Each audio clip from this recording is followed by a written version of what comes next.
Merci Madame la maire. Mes chers collègues, nous examinons aujourd'hui la 6e édition du rapport développement durable de la Ville de Paris. L'exercice imposé depuis 2011 permet d'avoir un aperçu global et non fragmenté des actions mises en œuvre dans le champ du développement durable et d'en tirer les principaux enseignements. Dans le champ des politiques environnementales, nous vous reconnaissons un certain volontarisme, à l'image de la prise de conscience qui se produit dans la quasi-totalité des grandes métropoles dans le monde. Car les nuisances environnementales et sanitaires sont le revers de la médaille de la concentration urbaine. Volontarisme certes, mais les résultats sont-ils à la hauteur ? Pas vraiment.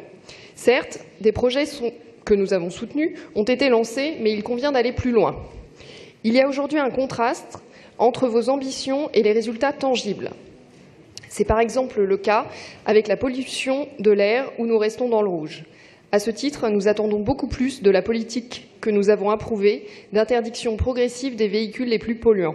Mais nous sommes également demandeurs d'une véritable politique incitative de covoiturage et d'autopartage pour faire dans l'usage de la voiture individuelle un véritable basculement, à savoir passer de la propriété à l'usage.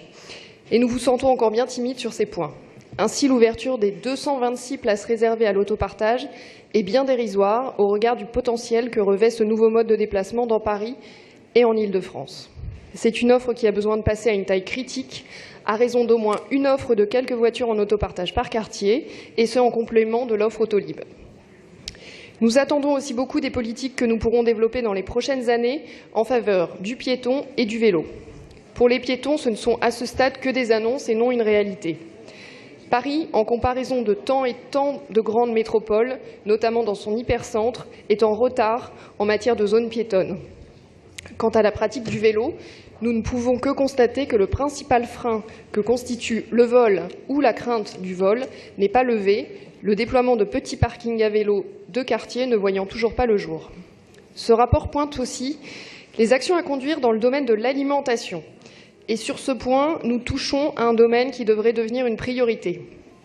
Si l'on en croit les différents rapports internationaux sur l'état de la planète, l'alimentation dans toute sa chaîne, de la production, la distribution aux déchets, en passant par la consommation, serait responsable de près de 30% de notre impact sur la planète. Agir sur le gaspillage alimentaire, en faveur du bio dans les cantines, en faveur de l'agriculture urbaine et par le développement d'une ceinture maraîchère, cela va dans le bon sens. Je voudrais souligner également le poids identifié de notre consommation carnée.